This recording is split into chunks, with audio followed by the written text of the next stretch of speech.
Chapter 7. Heart Intelligence. Since our human ancestors first began etching their histories upon cave walls and stone tablets, like a thread through the needle of time, the heart has appeared as a symbol to represent health, wisdom, intuition, guidance, and higher intelligence. The ancient Egyptians who referred to the heart as Ibi believed the heart, rather than the brain, was the center of life and the source of human wisdom. The Mesopotamians and the Greeks both thought of the heart as the center of the soul. The Greeks, however, considered it an independent source of heat within the body, while the Mesopotamians believed it was a fragment of the sun's heat. They even performed human sacrifices whereby they extracted a still-beating human heart to offer it to the sun god. The Romans understood the heart to be the body's most life-giving, vital organ. In the 17th century, during the early years of the scientific revolution, French philosopher René Descartes argued that the mind and body were two radically distinct substances. Through this mechanistic view of the universe, people began to view the heart as an extraordinary machine. The mechanism of the heart as a physical pump began to overshadow its nature as humanity's connection to an innate intelligence. Through scientific inquiry, the heart slowly ceased to be recognized as our connection to feelings, emotions, and our higher selves.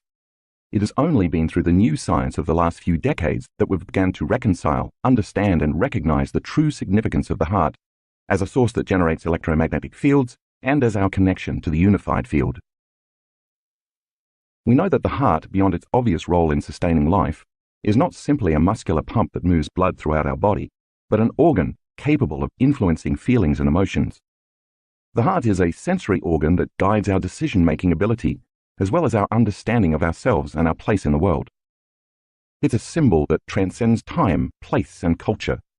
It's a commonly accepted premise that when we are connected to the heart's inner knowing, we can tap into its wisdom as a source of love and higher guidance. You may well be wondering why it is that out of all of the organs in the body, such as the spleen, liver, or kidneys, the heart is the only one to have intelligence. Since 2013, we've gone to great lengths to measure and quantify coherence and transformation, which are central to understanding the heart's role. Almost everyone recognizes that the elevated feelings of the heart connect us to the consciousness of love, compassion, gratitude, joy, unity, acceptance, and selflessness. These are feelings that fill us up and make us feel whole and connected, rather than the feelings of stress that divide communities and drain us of vital energy. The problem is that these elevated feelings of the heart often occur through chance, dependent upon something external in our environment, rather than as something we can produce for ourselves on demand. Without a doubt, it's a challenge to maintain our mental and emotional equilibrium in today's fast-paced, stress-filled, productivity-focused, hurry-up-and-finish culture, and the loss of this equilibrium can have serious ramifications for our health. For instance, at the turn of the 20th century, hardly anyone died of heart disease, while today it's the leading cause of death for both men and women. Each year in the United States alone, heart disease costs approximately $207 billion in healthcare services, medications, and lost productivity. Stress is one of the main contributing factors to heart disease, and it's reaching an epidemic level. Fortunately, there's an antidote. What we've found in researching and studying the many facets of heart coherence is that we can, in fact, regulate our internal states, independent of the conditions in our external environment. Just like developing any skill, voluntarily creating heart coherence requires knowledge, application, and practice. Integral to our understanding of the heart has been our partnership with a pioneering, groundbreaking work of the HeartMath Institute.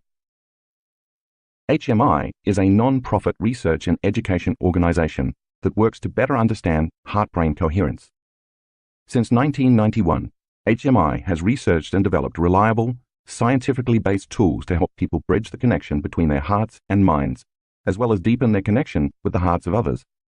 Their mission is to help people bring their physical, mental, and emotional systems into balanced alignment through the intuitive guidance of the heart. The foundation of our partnership is built upon the shared belief that in order to create a new future, a person needs to marry a clear intention, coherent brain, with an elevated emotion, coherent heart. HMI's research has proven that by combining an intention or thought, which as you have read acts as the electrical charge, with a feeling or emotion, which you already understand acts as a magnetic charge, we can change our biological energy. And when we change our energy, we change our lives. It's the union of these two elements that produces measurable effects on matter, moving our biology away from living in the familiar past to living in the new future. At our workshops across the world, we teach our students to maintain and sustain these elevated states of being so they can cease living as victims of circumstance, swinging from one emotion to the next, and begin living as the creators of their reality. This is the process whereby we create a new state of being, or a new personality, which creates a new personal reality. For the past several years, one of the goals of our partnership with HMI has been to teach our students to intentionally regulate and sustain something called heart coherence. Like the regular beating of a drum, heart coherence refers to the physiological function of the heart that causes it to beat in a consistent, rhythmic, orderly manner. The opposite, when it is not operating in an orderly manner, is heart incoherence. When we are in heart coherence, we can access the heart's intelligence, which HMI defines as the flow of awareness and insight that we experience once the mind and emotions are brought into balance and coherence through a self-initiated process. This form of intelligence is experienced as direct, intuitive knowing that manifests in thought and emotions that are beneficial for ourselves and others. As you'll discover in this chapter, the benefits of heart coherence are numerous, including lowering blood pressure, improving the nervous system and hormonal balance, and improving brain function. When you maintain and sustain elevated emotional states, independent of the conditions of your external environment, you can gain access to the kind of high-level intuition that fosters a better understanding of yourself and others, helps prevent stressful patterns in your life, increases mental clarity, and promotes better decision-making. In addition to HMI's research findings, our data strongly suggests that sustained, heart-centered emotions promote healthier gene expression. Heart coherence begins with the steady, coherent drumbeat of the heart through cultivating, practicing, and sustaining elevated emotions. Such emotions include gratitude, appreciation, thankfulness, inspiration, freedom, kindness, selflessness, compassion, love, and joy. The benefits of that coherent beat are felt throughout all systems of the body. Consciously or unconsciously, many of us practice feeling unhappy, angry, or fearful each day. So why not practice creating and maintaining joyful, loving, altruistic states instead? Wouldn't that eventually create a new internal order, resulting in overall health and happiness? The heart bridge. As you read in the chapter on blessing the energy centers, the heart, located right behind the breastbone, is the body's fourth energy center. It is our bridge to greater levels of awareness and energy, as well as the center where our divinity begins. The heart is the intersection of our lower three energy centers, associated with our earthly body, and our upper three energy centers, associated with our higher self. It serves as our connection to the unified field and represents the union of duality or polarity. It is where separation, division, and polarized energy merge to become one, where opposites unify as the yin and the yang, good and bad, positive and negative, male and female, past and future. When your heart becomes coherent, your nervous system responds by increasing the brain's energy, creativity, and intuition, which has a positive effect on virtually every organ in the body. Now the heart and the brain are working together, causing you to feel more whole, connected, and content, not only within your own body, but also with everything and everybody. When you are in a heart-centered state, the wholeness you feel consumes any feelings you may have of want and lack. From this creative state of wholeness and oneness, magic begins to happen in your life because you're no longer creating from duality or separation. You're no longer waiting for something outside of you to provide relief from the internal feelings of lack, emptiness, or separation. Instead, you are becoming more familiar with your new, ideal self and creating new experiences of yourself. If you keep activating your heart center properly enough times during the creative process each day, in time you will feel more like your future has already happened. How can you ever want or feel lack if you feel whole? If the first three centers reflect our animal nature and are based on polarity, opposites, competition, need, and lack, the fourth center begins our journey to our divine nature. It is from within this heart center that we change our mind and energy from living in selfish states to living in selfless states, and then we feel less affected by separation or duality and are more prone to make choices for the greatest good of everyone. All of us have felt the consciousness of the heart center at one time or another in our lives. This energy is related to being fulfilled and at peace with yourself and your surroundings. When we embrace the feelings related to the heart, feelings that lead us to give, nurture, serve, care, help, forgive, love, trust, and so on, we can't help but feel filled up, whole and complete. I believe this to be our innate nature as human beings. Homeostasis, coherence, and resilience. As you have now learned, the autonomic nervous system, the involuntary division of the nervous system, is divided into two subsystems, the sympathetic nervous system and the parasympathetic nervous system. As you know, the sympathetic nervous system, when switched on, regulates the body's unconscious actions and responses, such as increased breathing, elevated heart rate, excess perspiration, dilation of the pupils, and so on. Its primary function is to stimulate the fight or flight response when a real or perceived danger is imminent. This system works to protect us in our outer environment. The parasympathetic nervous system complements the sympathetic nervous system in that it performs the exact opposite functions. Its role is to conserve energy, relax the body, and slow the high-energy functions of the sympathetic system. The parasympathetic system maintains protection in our inner environment. If you think of the ANS as an automobile, the parasympathetic system would be the brake and the sympathetic system the accelerator. Both branches of the ANS continuously relay communications between the heart and the brain. In fact, the heart and the brain have more nerve connections to each other than any other systems in the body. These two systems, the sympathetic and parasympathetic, are always working to maintain a state of homeostasis, relative equilibrium between all systems within the body. When the body is in a state of homeostasis, we generally feel relaxed and safe within our current environment. From this state of homeostasis, where all the body's systems are working in harmony and minimal amounts of energy are wasted, we can intentionally affect the nervous system to create coherence. In order to feel these emotions of coherence, the neural connections between the heart and brain must be functioning optimally in a balanced and coordinated manner. When the heart is beating in such an orderly, coherent fashion, it brings the ANS into coherence, which in turn improves our brain functions by causing us to feel more creative, focused, rational, aware, and open to learning. As you know, the opposite of coherence is incoherence. When the heart is beating incoherently, we feel out of balance, on edge, anxious and unfocused. Because the body is operating in survival, we function more from an animalistic, primitive perspective than from the higher, heart-centered emotions of our greater humanity and divinity. Incoherence is brought on by stress, which is the body and mind's response to disruptions and upsets in our external environment. If the parasympathetic nervous system functions best when we feel safe, then the sympathetic nervous system is activated mostly when we feel unsafe.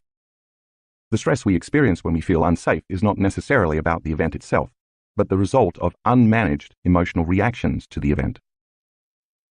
In a state of homeostasis, you can think of the body as a sophisticated, finely tuned machine, but when emotions such as resentment, anger, jealousy, impatience, and frustration persist, our internal equilibrium is thrown out of balance. If you think about a time recently when you felt stress, it probably felt somewhat like a fragmented rhythm. As it turns out, this is exactly what the heart is doing, beating in a fragmented rhythm. In a state of chronic stress, the body struggles to maintain homeostasis, and we may begin to suffer from myriad stress-related symptoms. This constant stress draws from the invisible energy field around our body and depletes our vital life force, leaving little time or energy for repair and restoration. As a result of the body's reliance on the stress hormones, now we're caught in an addictive loop where incoherence and chaos start to feel normal. But at what cost? The long-term effects of stress can be catastrophic. According to one Mayo Clinic study of people with heart disease, psychological stress was the strongest predictor of future cardiac events, including cardiac death, cardiac arrest, and heart attack. Many people, because they live in states of chronic stress, don't even realize they are living under stress until an event such as a heart attack occurs. It makes sense, then, that if the heart is beating incoherently for extended periods of time, not working in balance and order, sooner or later it is going to fail. Key to our ability to manage stress is what's known as resilience, which HMI defines as the capacity to prepare for, recover from, and adapt in the face of stress, adversity, trauma, or challenge. Resilience and the management of emotions are both integral to many important physiological processes involved in energy regulation, how fast the body bounces back after the stress response, and our ability to maintain health and homeostasis. HRV, communication between the heart and brain. We've been led to believe that the brain reigns over our biology.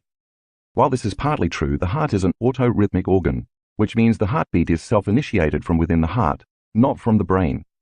For example, it's a known fact that in all kinds of species, The heart can be removed from the body and placed in a salt solution called Ringer's solution, where it will continue to beat for extended periods of time, independent of any neurological connection to the brain. In a fetus, the heart begins beating before the brain is even formed, at about 3 weeks, while the electrical activity of its brain doesn't even begin until around the 5th or 6th week. This demonstrates that the heart is capable of initiating communication with the central nervous system. Another factor that makes the heart unique is that it contains nerves from both branches of the ANS, which means any and every change in both the parasympathetic and sympathetic nervous systems affect the way the heart works on a beat-to-beat basis. This is important because whether we are conscious of it or not, every emotion we experience influences our heart rhythm, which gets communicated directly through the central nervous system. In this way, the heart, the limbic brain, and the ANS have a very intimate relationship because balance or imbalance in one affects the other. As a side note, the limbic brain, the seat of the autonomic nervous system, is also called the emotional brain. So when you change your emotions, you affect your autonomic functions. Today, with about 75% accuracy, science can predict what someone is feeling just by looking at the beat-to-beat activity of the heart using heart rate variability analysis. HRV, heart rate variability, is a physiological phenomenon that measures environmental and psychological challenges as reflected by the variation of the heart's beat-to-beat intervals, thus the term variability. Among its uses, HRV can measure the flexibility of our heart and nervous system, which reflects our health and fitness, as well as how well we are balancing our mental and emotional lives. By studying the heart's rhythms as measured by HRV, scientists can detect patterns that deepen our understanding of how humans process emotions and the effects of feelings and emotions on our well-being. In this way, continued HRV research offers us a unique window into the communication between the heart, brain, and emotions. Many studies show that having a moderate level of variability makes us better able to adapt to life's challenges. But a low level of heart rate variability is a strong and independent predictor of future health problems, including all causes of mortality. Low HRV is also associated with numerous medical conditions. When we are young, we have greater variability, but as we age, our variability decreases. HRV patterns are so consistent that when scientists look at an HRV reading, they can generally estimate the subject's age within approximately 2 years. For many years, a steady heart rhythm was considered a sign of good health, but now we know that our heart rhythm changes with each and every heartbeat, even when we are sleeping. Over the years, HMI researchers have discovered information encoded within these beat-to-beat intervals by looking at the spaces between heartbeats in HRV readings, rather than the spikes related to the beats themselves. This is somewhat similar to Morse code, where we understand communications by the intervals between transmissions. In the case of our heart, the intervals between its beats are complex transmissions used to relay communications between the brain and body. During the 1990s, researchers at HMI discovered that when people focused on their hearts and evoked elevated emotions such as appreciation, joy, gratitude, and compassion, those feelings could be observed as coherent patterns in the heart's rhythms. The opposite was true of stressful feelings, which caused the heart rhythms to be incoherent and to appear jagged and irregular. This discovery linked emotional states to HRV patterns. See Figure 7.1. The researchers also observed that heart rate, beats per minute, and heart rhythm were two separate biological responses. For instance, a person could have a high heart rate and still maintain a state of coherence. Therefore, it was determined that the heart's rhythms can create coherent internal body states. When our HRV is in a heart-coherent pattern, it reflects increased synchronization and harmony within the two branches of the ANS, as well as in the activity occurring in our higher-level brain centers. So much of what we've learned from Western medicine has caused us to believe that we cannot control our body's autonomic nervous system, like heart rate and blood pressure, because such functions are beyond the domain of the conscious mind, not to mention the separation between the voluntary and involuntary nervous systems. We now know, however, that you don't have to be a yogi or a mystic to be able to master such skills. You just have to be supernatural, which can be learned. This is one reason why HMI teaches the importance of heart coherence not only to individuals, but also to the military, law enforcement, schools, athletes, and other high-functioning individuals, so people can maintain clarity, decision-making ability, and composure in high-stress situations. The benefits of heart coherence. When we choose to cultivate and experience elevated emotions, and the coherent signal of those elevated emotions reaches the brain. If the amplitude of the signal is high enough, chemicals equal to those feelings and emotions are released into the body. We call this a feeling, and positive feelings like this make us feel lighter and freer. In other words, the energy of your whole state of being is elevated. If you are feeling an elevated sense of well-being in a safe environment, the energy of those feelings sets in motion a cascade of at least 1,400 biochemical changes in the body that promote growth and repair. Instead of drawing from the invisible field of energy around your body to transform energy into chemistry, now you're adding to and expanding that field, resulting in a new expression of chemistry reflective of the change in energy. How? If the first three energy centers of the body are energy consumers when we are out of balance, the heart is an energy expander. And when you rest your attention in your heart to create and sustain elevated emotions, that coherent energy causes your heart to beat like a drum. It's that coherent, rhythmic beating that creates a measurable magnetic field around your heart and thus your body. Just like the focused beat of a drum that produces a measurable sound wave, the stronger the coherent rhythm of the heart, the more expanded your field becomes. When you are feeling hurt, anger, stress, jealousy, rage, competition, or frustration, on the other hand, the signal from the heart to the brain becomes incoherent, and this triggers the release of approximately 1,200 chemicals into the body equal to those feelings. This chemical dump lasts approximately 90 seconds to 2 minutes. In the short term, these stressful feelings are not harmful. In fact, if they're resolved, they improve your resilience. However, the long-term effects of unresolved survival emotions put the entire body into a state of incoherence, making you vulnerable to stress-related health challenges. These survival emotions draw from the field around your body, causing you to feel separate and materialistic because you are putting most of your focus and attention on matter, your body, the environment, time, and of course, the source of your problems. Amongst HMI's most significant findings is that what we feel on a minute-to-minute, second-to-second basis influences the heart, and that our feelings and emotions are a key aspect of unlocking heart intelligence. Because feelings and emotions are energies that emit powerful magnetic fields, the stronger the elevated feelings, the stronger the magnetic field.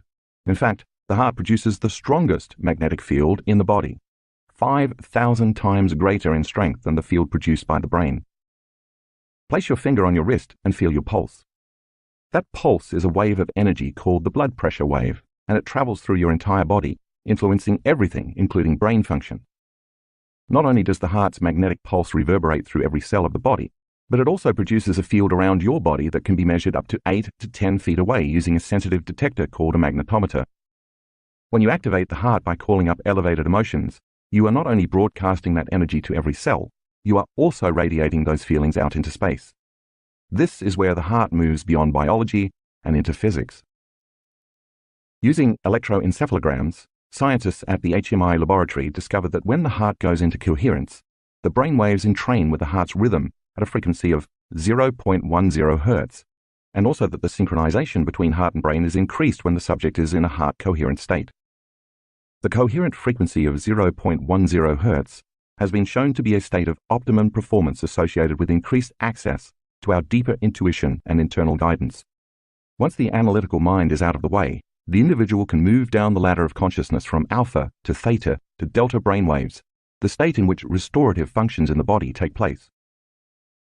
Coincidentally, we often see our students reporting profound or mystical experiences in deep delta around 0.09 to 0.10 Hz. 0.09 Hz is just 1/100th of a cycle of a second of reported optimal coherence. While their hearts are in a very coherent state, however, the amplitude of energy produced by the heart increases the level of energy in the brain, in some cases more than 50 to 300 times the normal level or more. Supporting evidence of heart-brain coherence was further demonstrated by a series of experiments performed by Gary Schwartz, PhD, and his colleagues at the University of Arizona.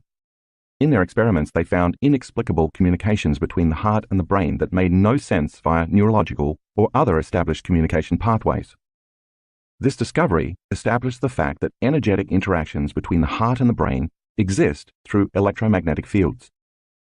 Both examples point to the fact that when we focus our attention on our heart and emotions, the heart's beating acts as an amplifier. This increases the synchronization between our heart and brain and creates coherence, not only in the physical organs, but also in the electromagnetic field surrounding our body. Also noteworthy is that right behind the breastbone sits a small gland called the thymus, which has an intimate connection with the heart center. As one of the main organs of the immune system, the thymus serves a vital role in the promotion of T cells, which defend the body from pathogens such as bacteria and viruses.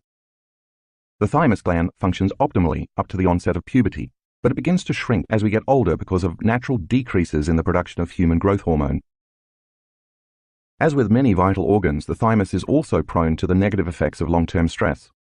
When we're living in emergency mode for extended periods of time and diminish our vital energy field, all of our energy is directed outward to protect us from external threats, leaving little energy to protect us from internal threats. Eventually, this leads to dysfunction of the immune system. It makes sense then that as the heart center becomes activated with energy, by mobilizing the parasympathetic nervous system for growth and repair, the thymus gland should become more active as well, because now we're adding energy in that gland. Therefore, the thymus gland should also benefit from the practice of sustaining coherence within the body, aiding in the support of the overall vitality of our immune system and long-term health. You learned earlier in this book that in my own independent studies, when our students were able to feel and sustain gratitude and other elevated emotions for a total of 15 to 20 minutes per day for 4 days, the energy of the emotion signaled the immune cell genes to make a protein called immunoglobulin A. The significant increase in IgA is a perfect example of one of the many positive cascading effects of heart coherence. What all this boils down to is that the quality of our heart's rhythm has consequences for our overall health. If the heart beats in harmonious rhythms, its efficiency reduces stress on other systems of the body, maximizes our energy, and creates states whereby we thrive mentally, emotionally, and physically. If there is disharmony in our heart rhythms, the opposite is true. This incoherence leaves us with less energy available for healing and for maintaining health and long-term building projects, creating unrest within our internal states, and putting increased stress on the heart and other organs. Heart attacks and heart disease, for example, occur when the body has been under stress for extended periods of time. When we intentionally choose elevated emotions, however, focusing less on disharmony and more on gratitude, our bodies respond positively and we enjoy improved health. The next time you use an elevated emotion to tune into your future and embrace those feelings before the event unfolds, and feel gratitude that the event has already occurred, just know that the worst thing that probably can happen to you is that you begin to heal. The effects of chronic stress.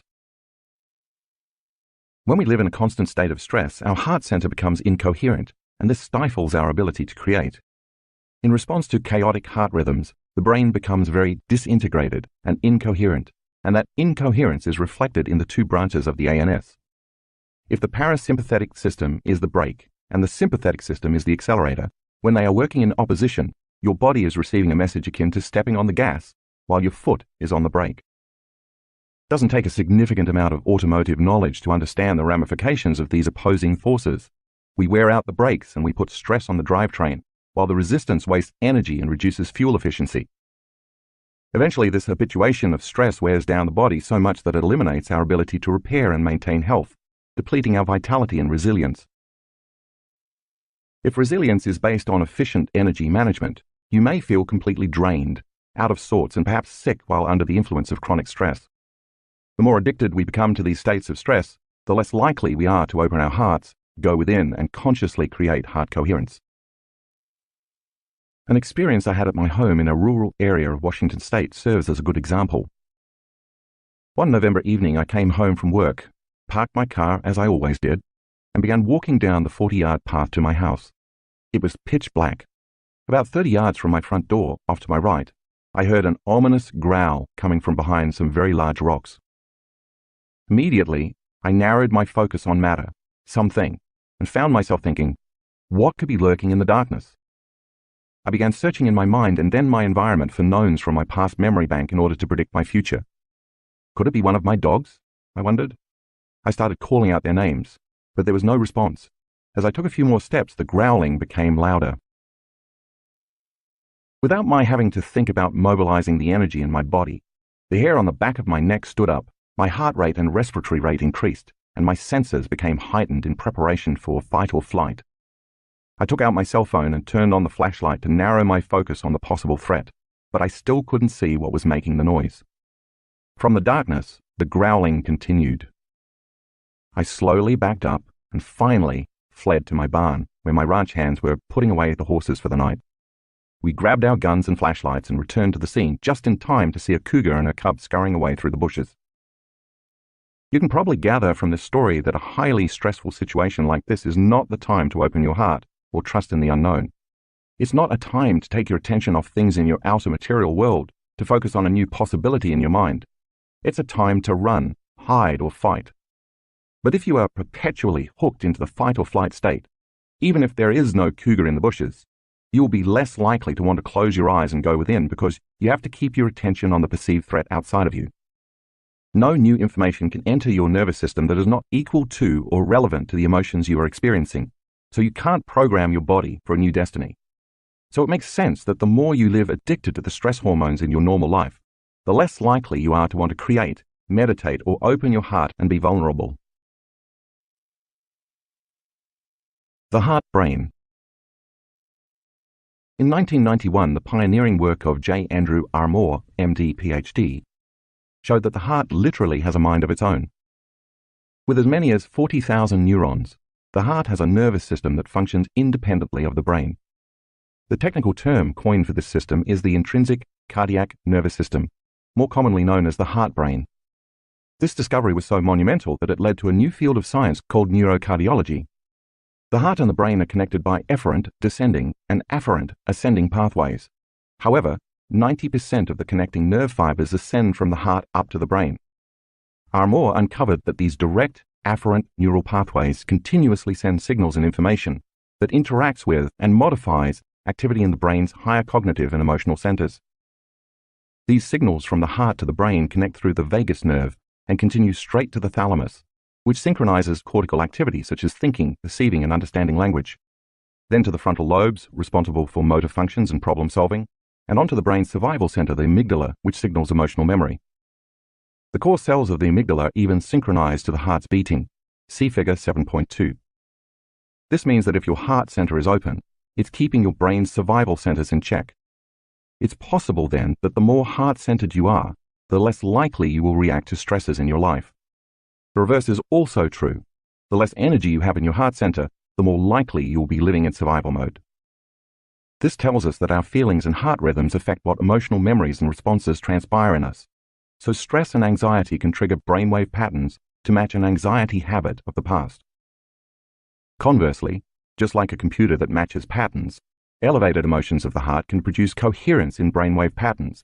So if you're summoning the feelings of your future by creating elevated states, your brain is beginning to lay the neural networks for those future emotions or that new destiny. Armour's discovery of the afferent neural pathways from the heart to the brain proves that the heart independently processes emotions, responds directly to the environment, and regulates its rhythms without receiving information from the brain. That's because the heart and the ANS always work together. Also noteworthy is that the nerves facilitating this communication enable the heart to sense, remember, self-regulate, and make decisions about cardiac control, independent of the nervous system. To put it simply, emotions and feelings originating in the heart play an important role in the way we think, process information, feel, and understand the world and our place in it. Once the heart center is activated, it acts as an amplifier to jumpstart the brain, enhance its activity, and create balance, order, and coherence throughout the body. Living heart-centered. As I said earlier, every thought you think produces corresponding chemistry equal to that thought, which in turn creates an emotion. Therefore, you are suggestible only to the thoughts equal to your emotional state. We now know that when our students are heart-centered and feel more wholeness and oneness, they're less separate from their dreams. When they feel gratitude, abundance, freedom, or love, all those emotions welcome corresponding thoughts. Those heart-centered emotions open the door to the subconscious mind so that you can program your autonomic nervous system equal to the thoughts of your new future. We also know that if they live in the feeling of fear or lack, but try to think they're abundant, they can't produce a measurable effect, because change can only happen when thoughts are in alignment with the emotional state of the body. They can think positively all they want, but without a corresponding feeling or emotion equal to that thought, the message cannot be felt or understood throughout the rest of the body.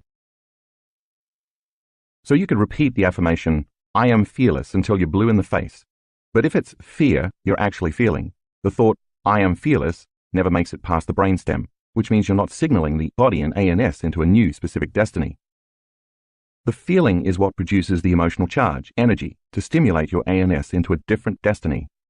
Without the feeling, a disconnect remains between your brain and body, between the thought of health and the feeling of health, and you can't embody that new state of being. It's only when you change your energy that you can produce more consistent effects. If you sustain these elevated emotions on a daily basis, eventually your body, in its innate intelligence, begins to make relative genetic changes in a way I described earlier. That's because the body believes that the emotion you are embracing is coming from an experience in your environment. So when you open your heart center, practice feeling an emotion before the experience occurs, and marry it with a clear intention, the body responds as if it's in the future experience. That heart-mind coherence then influences your body chemistry and energy in a series of ways. If coherence between the heart and the brain can originate in the heart, and their synchronization results in optimal performance and health, then you should be taking time every day to focus on activating your heart center. By intentionally choosing to feel the elevated emotions of the heart, rather than waiting for something outside of yourself to elicit those emotions, you become who you are truly meant to be, a heart-empowered individual. When you are living by the heart, you naturally choose love and innately demonstrate it through compassion and care for the well-being of yourself, others, and planet Earth. Through our partnership with HMI, our students have demonstrated that with practice, we can in fact produce, regulate, and sustain elevated feelings and emotions, independent of events in our external world. In our workshops around the world, through the practice of regulating heart rhythms to sustain elevated emotions, we teach our students how to generate heart and brain coherence. We then measure their abilities using HRV monitors. During guided meditations, we ask our students to surrender to the feelings of gratitude, joy, and love, and we encourage daily practice outside of our formal instruction, because when one chooses to practice sitting in a state of coherence, it becomes a habit.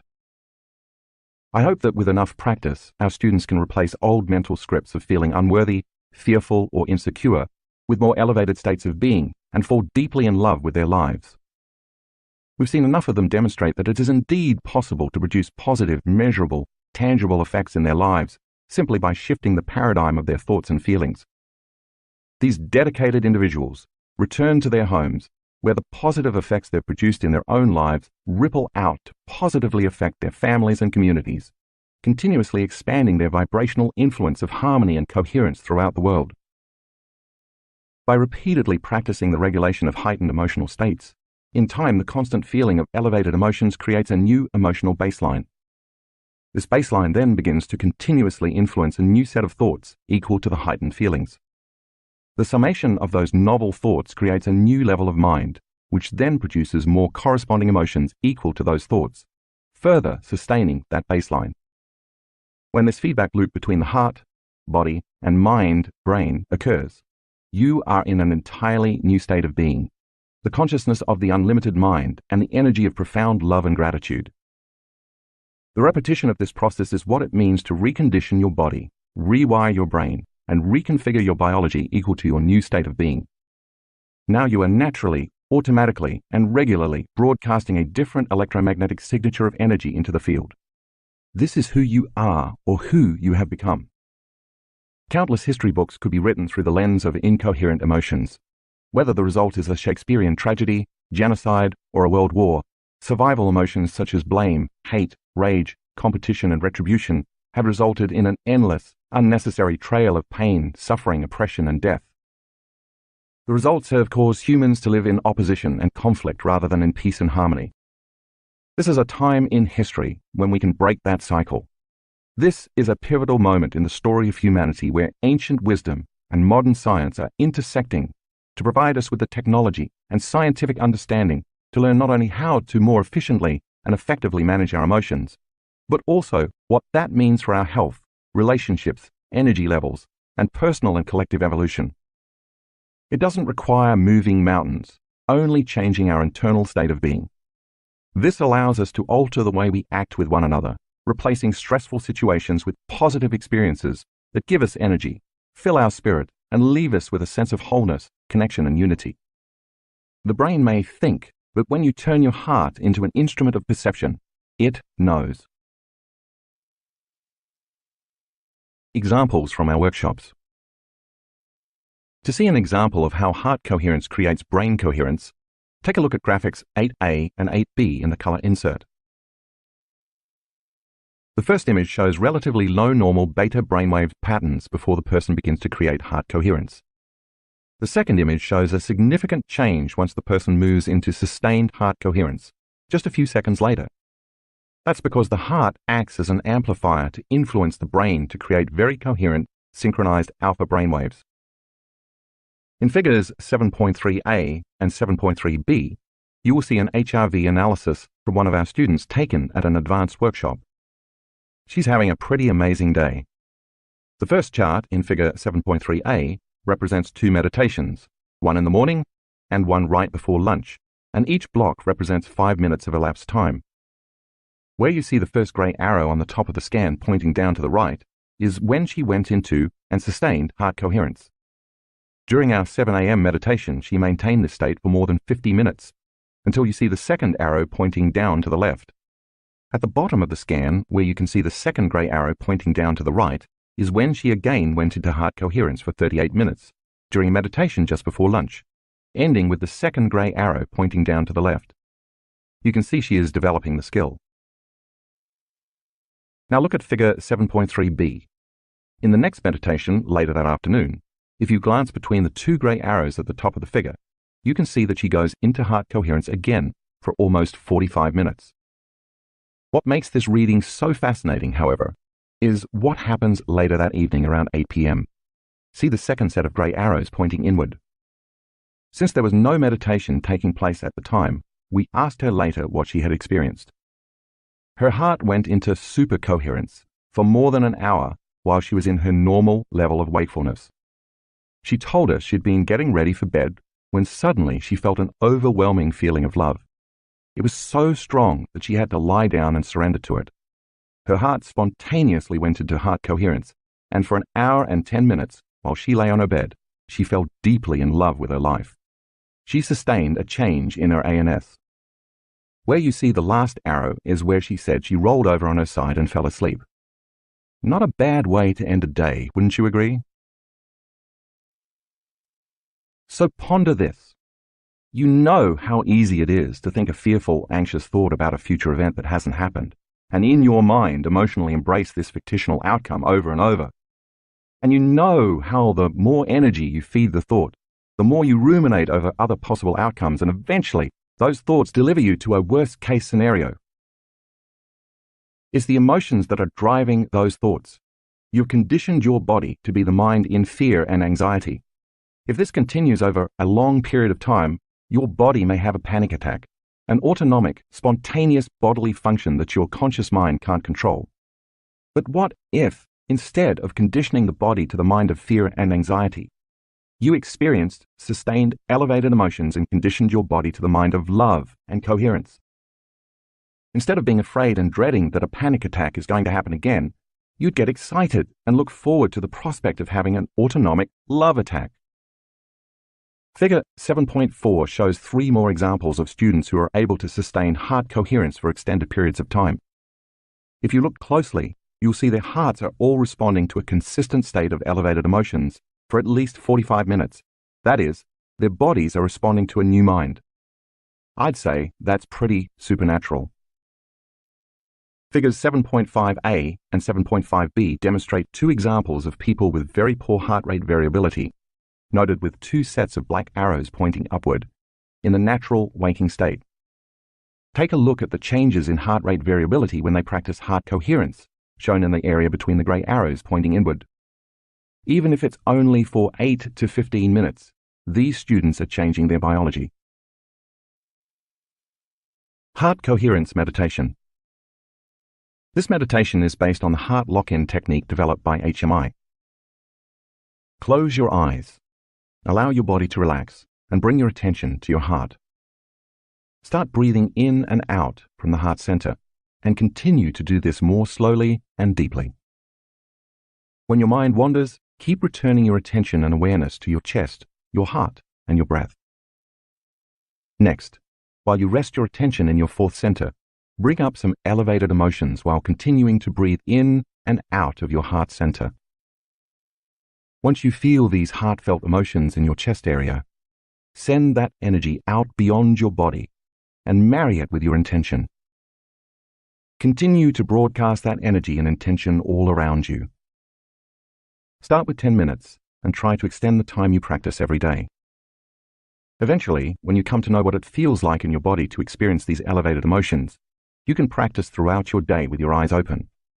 You'll learn more about how to do this in Chapter 9, Walking Meditation. You might even set a reminder on your phone for 4 times a day, and when it goes off, take a minute or two to feel those elevated emotions.